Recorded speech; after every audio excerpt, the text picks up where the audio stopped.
Boa noite a todos, me chamo Carlos Eduardo. Hoje irei falar mais uma vez sobre a revista Vida Pastoral e hoje o artigo que eu irei falar é a independência do Brasil e a Igreja Católica. Esse artigo foi escrito por André Luiz Pereira e lendo esse artigo, a qual o professor Frei Fernando, que está à frente da Escola Dons dos Cultos, que pediu que eu fizesse uma abordagem sobre a independência do Brasil e a Igreja Católica. E foi muito bom ler esse artigo no dia de hoje, que ele mostra o quanto que a Igreja foi importante nesse processo da criação do novo Estado, que até então o Brasil era uma monarquia, e o quanto a Igreja participou ativamente nesse processo de independência do Brasil, que até então o Brasil ainda não era independente, ainda estava vivendo sob o regime monarca, e o Brasil precisava dar mais passos à frente. E nesse artigo ele diz uma coisa assim muito, muito importante, Ele diz assim: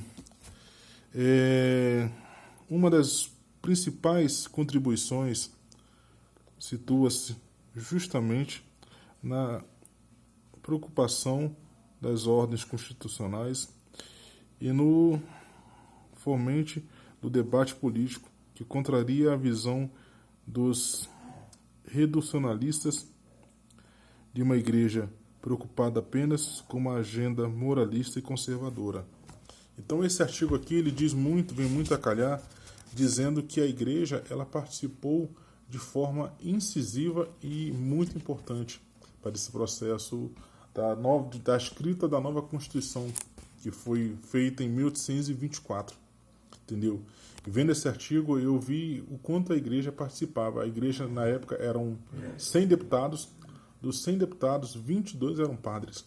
Então, o padre ele acumulava a função de padre e deputado, entendeu? E a igreja era muito ativa, nesse processo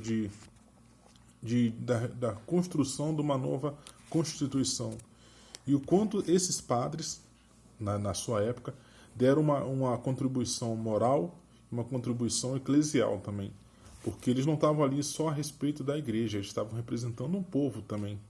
E hoje, nos dias de hoje, vendo para os dias de hoje, o quanto a igreja tirou isso. Eu consigo até tentar entender esse lado da igreja, por quê? Porque é muito complicado hoje um pastor, ou quando eu falo pastor, é o servo de Deus que se preocupou a servir somente a Deus.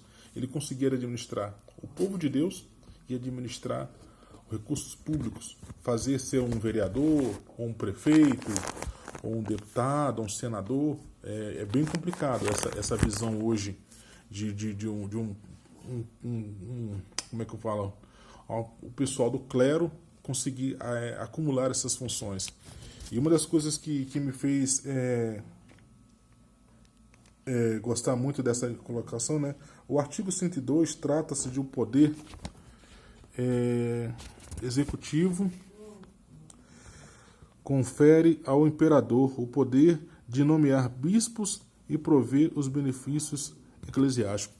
Outra coisa aqui que me chamou muita atenção nesse artigo, o quanto a monarquia interferia na igreja no início, entendeu? A monarquia ela tinha o poder de escolher que bispo e que padre seriam nomeados, para evitar essa cisão, esse conflito de interesses, E o quanto isso teve que ser mudado ao longo dos tempos, ao longo dos anos, e o quanto a igreja trabalhou nesse ponto, Porque convenhamos que todo o regime monárquico de Portugal veio para o Brasil, e as ideias eram ideias de monarquia.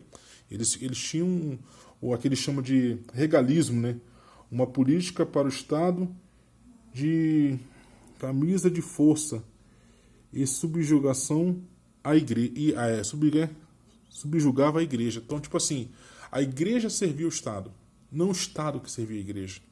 Então, o quanto isso foi bem complicado no início da vinda desses padres para cá, e o quanto eles tiveram que lutar para que o povo e a igreja pudessem ser respeitados, não ser como era na época da Europa, que os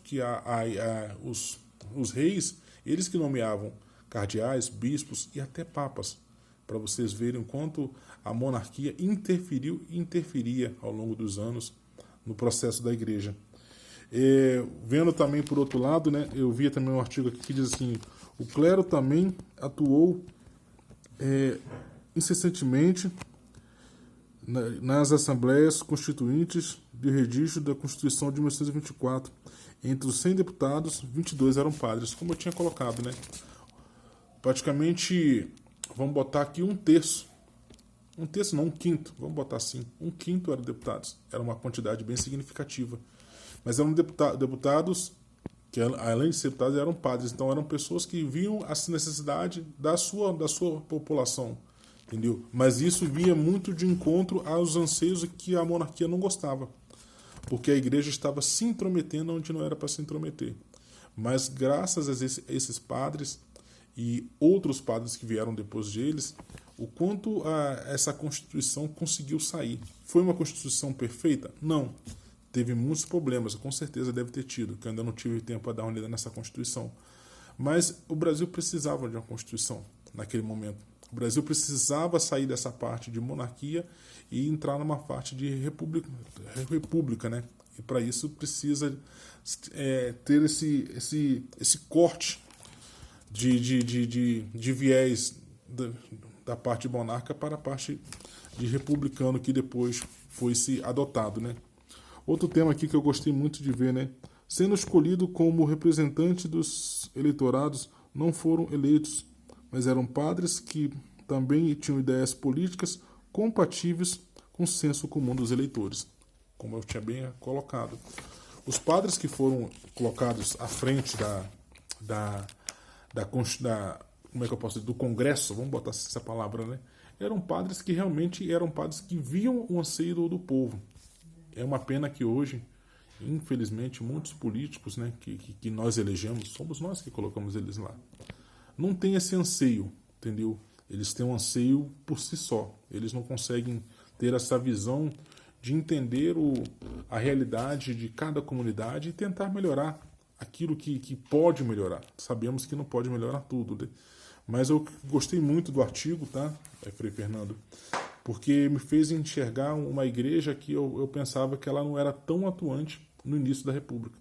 Então foi uma igreja que foi muito atuante, teve muitos, eu não coloquei alguns padres aqui porque eu gosto de fazer um vídeo de máximo 9 minutos, mas foi muito atuante, tá, gente? Uma igreja que combateu muito a monarquia e foi uma igreja que até hoje, nos dias de hoje, procura combater como eu posso dizer, as diversidades e aquilo que vai contra o anseio como é que eu posso dizer, dos ensinamentos que Jesus Cristo deixou para todos nós. Tá bom, gente? Muito obrigado. Eu procurei ser o mais breve possível. Eu sei que o tempo é curto, mas é um artigo muito bom, tá? Eu aconselho muito aquelas pessoas que pegaram essa revista, leiam. Muito bom mesmo. Muito obrigado, boa noite.